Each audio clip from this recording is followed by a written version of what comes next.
Hi, Victor Vogel. Want to just have a conversation here.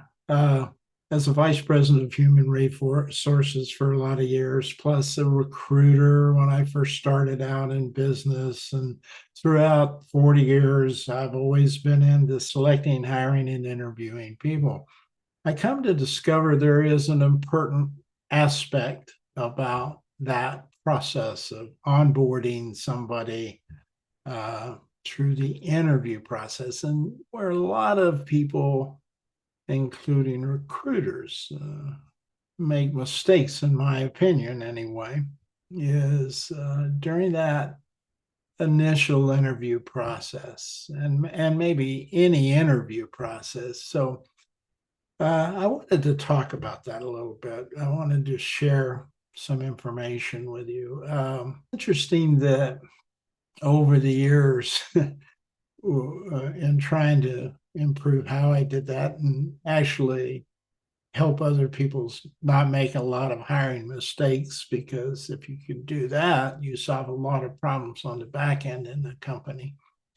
I discovered there was a lot of this process that involves interpersonal communication. It's obvious you can't do an interview unless you are involved in interpersonal communication. But then I discovered a lot of people really don't understand what's going on in interpersonal communication, and most particularly when they're doing an interview process. So a lot of emphasis is built on the types of questions you ask or the methodology you use and all of that. And I never found that all to be very helpful in onboarding the best person I could possibly find for that position. So I stopped calling it interviewing. Um, I don't know, several years into my career. And I just thought about it as a discussion. The same way that if a friend was asking me about, you know, a job or something they felt like they wanted to look at for their future, how would I handle that? And then I got to thinking that plays a lot into interpersonal communication. There's a lot of dynamics that people don't understand about interpersonal communication. They never studied it. And I try to teach people who are responsible for hiring for this reason, that it's important for you to understand some dynamics about what's going on in that whole process. So normally people think, okay, I'm going to an interview. I've got to, try to put my best foot forward and let folks know, that I'm right for that job. So you do a little research about the company, and maybe you, for the most part, you never talk to anybody who worked in that company unless you're a referral from somebody in that company. But you probably didn't talk to anybody. And today, you may be thousands of miles away from the person that's doing the interview, and you're doing it like we're doing here on the internet through some sort of video conferencing format, which is not the best way to hire somebody, to be honest with you. You may even in the preliminary phases, but it is what it is, and we're dealing with that today. You have um, a lot of opportunity to get to a lot of different people this way, but it is not the most successful way or the best way to discover people and onboard them. But if you're using that, then some of this stuff might help in you getting.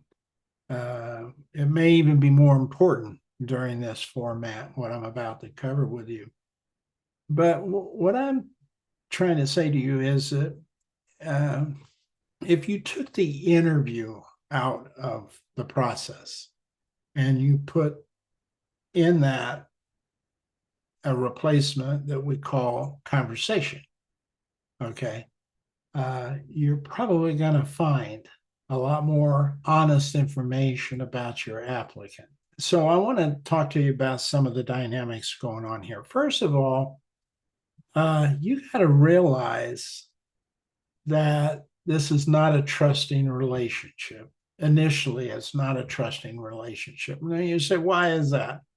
Well, because trust in its core is premised upon people having a balance between harm.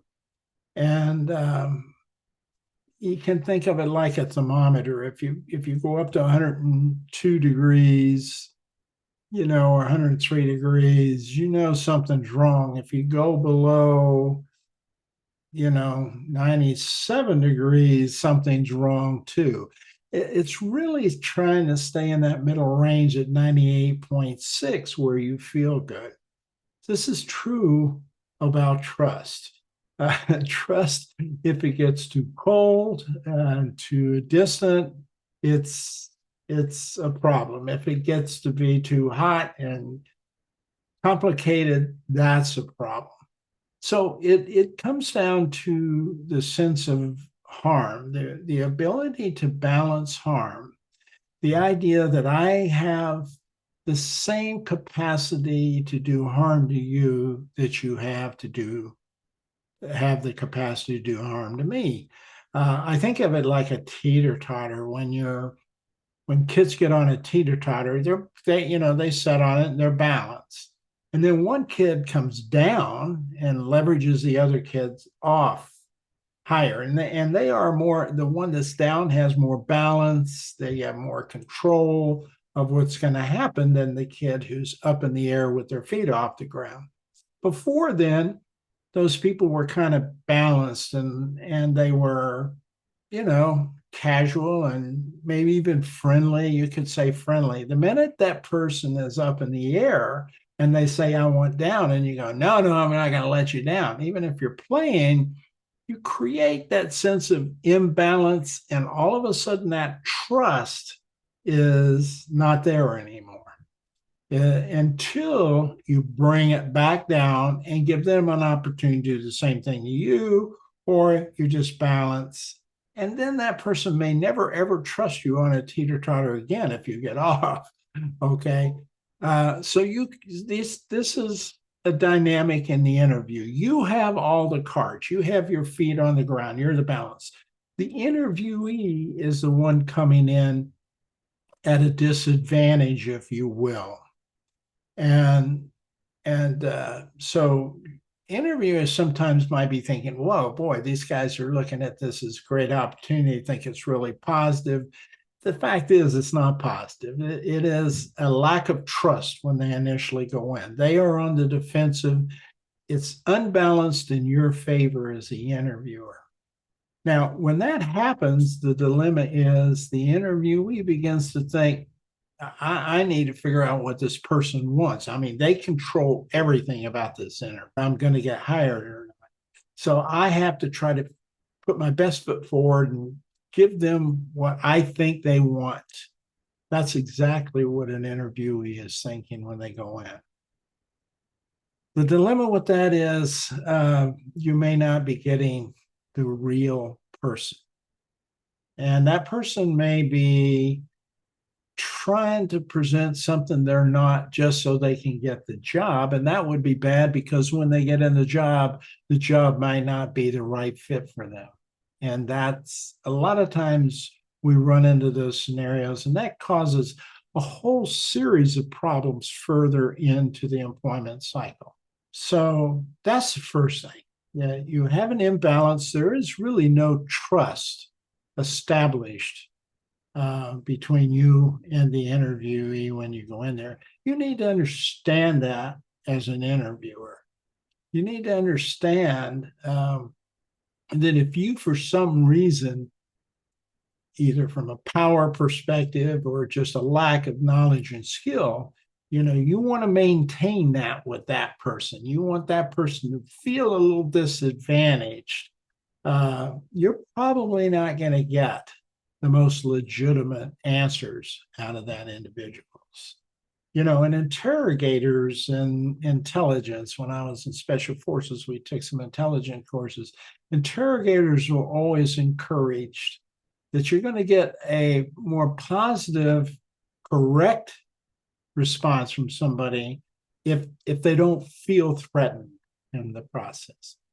So interviewers who come across as from a power base, it's me going to hire you kind of thing, as opposed to let's just have a conversation about the job, employment, you, me, and let's just talk about this a little bit. That seems casual, but if you know what you're doing and there's some structure, some organization, if you plan that process of communication in advance, you can have that conversation, still gather the information you're looking for in a very non-threatening way.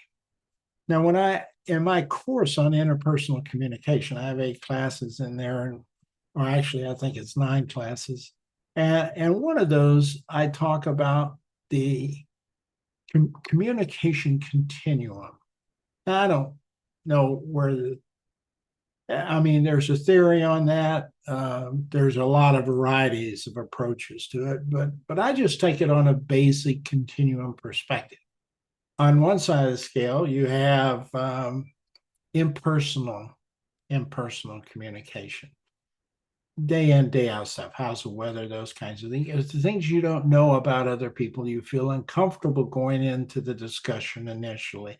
On the other side, we have the continuum side of the thing is the what I call intimate side of communication. That's where you share things and very, very personal things. So in between there is personal, okay, where you're not sharing all your intimate stuff, but it's a little deeper and a little more understanding about you as a person at the personal level. So you think about this in the interview process. Where is trust? Trust, if you look at impersonal and you look at personal, you look at impersonal, you go from impersonal to intimate.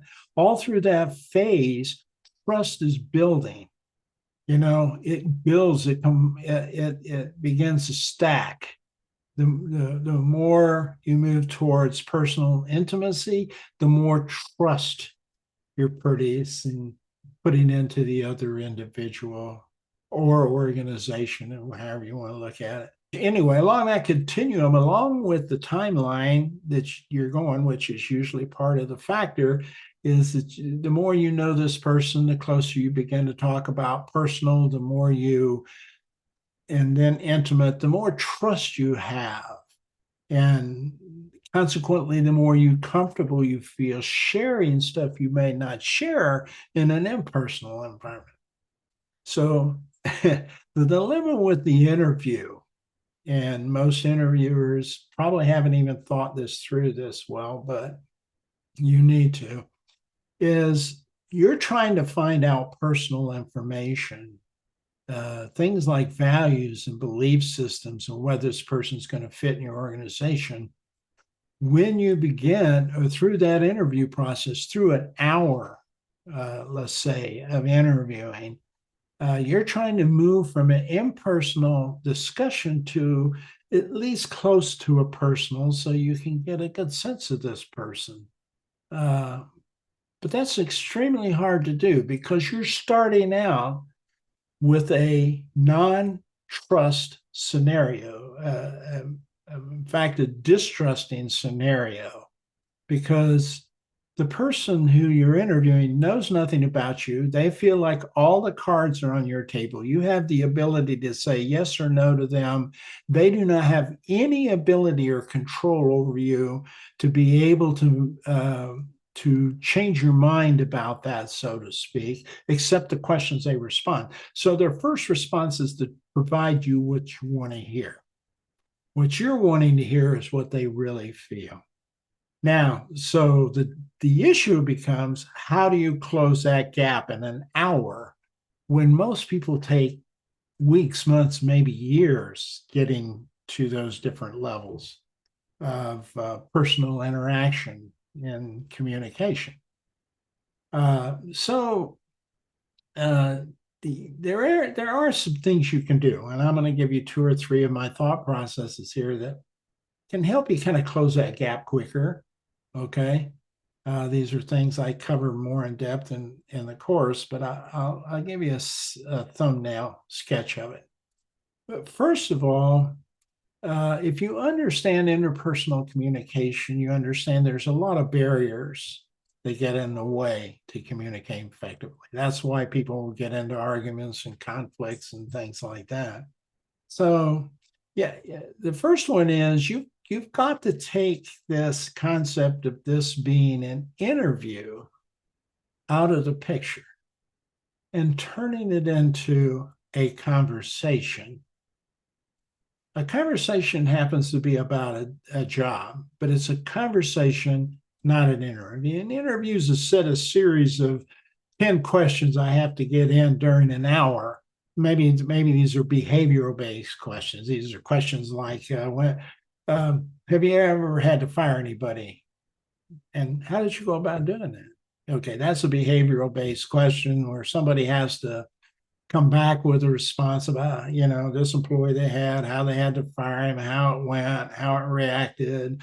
And supposedly you're looking for a lot of things like, did they document the information? Did they handle process properly? I think so. That's a behavioral based question. You might have 10 or 12 of those that fit into the role profile of that job that you need to have answered. The problem is the employee is thinking about what you want to hear about each of those steps. And what you want to know is what really happened when this person was in that situation. So if you ask it in a question format where you've got this question in front of you, okay, and you're holding the questionnaire here with a pencil in your hand, and you ask that question, okay, so when's the last time you had to hire somebody or fire somebody, and how'd that go? And then you look down at your interview box here and you start taking notes and trying to write down exactly what they said as fast as they could. So later you can look at your notes and ascertain whether they hit the key words, certain key words in there that they have to hit. You need to hear those keywords and know that they had some sense of doing this the way you think it should be done. Now, the dilemma with that is that person is going to go through their discussion. One, can you hear? Are you actively listening well enough? And the fact is, if you're writing things as fast as they're saying them, you're not listening to what they're saying. Okay, you're not actively listening. Okay, so if you do not understand enough about what you're looking for and know the questions well enough as an interviewer, not to have to be writing this down while you're doing the interview, you probably need to stop doing the interview, go back and get a better understanding of those. For example, I have a pretty good idea exactly what I would be expecting to hear out of somebody who said those things, but if you get in, and so if I ask that person that and I'm sitting there intently listening to what they're saying, they're offer some things, and as I'm hearing them, if I'm kind of confused of whether they think they're doing the right thing or not, I might say, well, let's delve into that one just a little bit more. Just help me understand. First, you seem to be excited, or you found it difficult to do this with that person, right? Am I hearing that right? And they go, oh, yeah. And I said, well, let's talk about that a little bit. Well, how come? What was the problem there? And so you're delving into a little more about that person's capabilities. And and you might even start with it from the standpoint of saying something like, oh my God, I know exactly how you felt with that. Here's an example when that happened to me. Now, is that how you felt? Yeah. And it's well, what caused that feeling with you? See, so that's a dialogue. And what I just did is called reciprocity. I threw out something personal about me that made me feel uncomfortable about something. And that person, by definition, most humans feel the need to, if not the need to, at least the acceptability of giving you kind of how that really felt. And so they feel, well, that's what you've told me. So, okay, I'll tell you kind of thing. And that's a human instinct that comes from reciprocity when it's presented correctly in the right concept when you're not faking it. Now, if I said something like, "Oh yeah, that happened to me one time," yeah. Now, see that now all those nonverbals tell you that that's an insincere approach to it. But the first time I said it, you probably thought, "Oh wow, okay, well, I see he understands the problem I was having. Now tell him about it now." And that came with a nonverbal delivery that matched what I was saying. That means it was congruent. The person felt comfortable with it. We'll move on. But the idea here is this is a conversation. This is a conversation. We're sharing an interpersonal conversation. We call it a dialogue because actually, what we're doing while we're conversing is learning about each other. So, the more comfortable, the more that kind of process happens, the more comfortable and disarming you become to that interviewee. That begins to balance that seesaw. It's almost like I'm beginning to think, I can trust telling this person something that's uh, probably not what I thought he wanted to hear, and it'll be okay because he understands. He's been there, he's done that. So, as you get into interviewing, if you want the best possible candidate, you've got to understand what's going on with the interview process from an interpersonal communication perspective, because that's exactly what you're doing. You got to understand how messages happen, how dialogue happens, how conversations happen, how feedback happens, what's going on with active listening, and how to do that in a way that will build trust as opposed to keep that barrier between you and the interviewee. Because once they sense that and you don't alleviate that, it's there through the whole interview, and you may be missing a lot of things. You may be missing a lot of things in the interview process. So, in communication, we have something called proximity. You'll get that in the nonverbal section of those classes I teach. But proximity makes a difference. If I've got a barrier between me and you, that already says I don't trust you. I'm uncomfortable with you. Uh, if I and it keeps it a long distance between me and you. If I put those chairs a little closer together, I'm more comfortable with that. I'm closer. I'm a little closer. I'm closing the personal space. That will accelerate moving that impersonal conversation to a more personal conversation quickly. Now, I'm not telling you to be inappropriate about any of your conversation. You cannot do that. The person will feel more comfortable, feel more disarmed. They will feel more trusting, if you will. And so you remove those barriers. Quiet place, comfortable place. I used to do most of my interviews, a lot of them in a coffee shop that had chairs that were away from everybody else and it wasn't noisy, and we could have some coffee and relax and just have a good conversation about the job. All the time within all of that conversation, were those 10 questions. Okay, they're in there. We're just not asking them as an interview question. We're just talking about them. We're having a casual conversation about them. If the person isn't right for the job, the ideal interview is they're going to be walking out of there going, you know, this is something I thought I wanted, but then, this may not be exactly what I'm looking for. And you go, well, I could understand that because I've done that a lot of times myself in interviews. And so what is it that you find that isn't right for you? If they come in and they get to that point, you go, okay, well, you might want to look at this field or this company or that. I really appreciate the conversation. I really enjoyed it. Shake their hand and say, I hope you have a lot of luck in the future.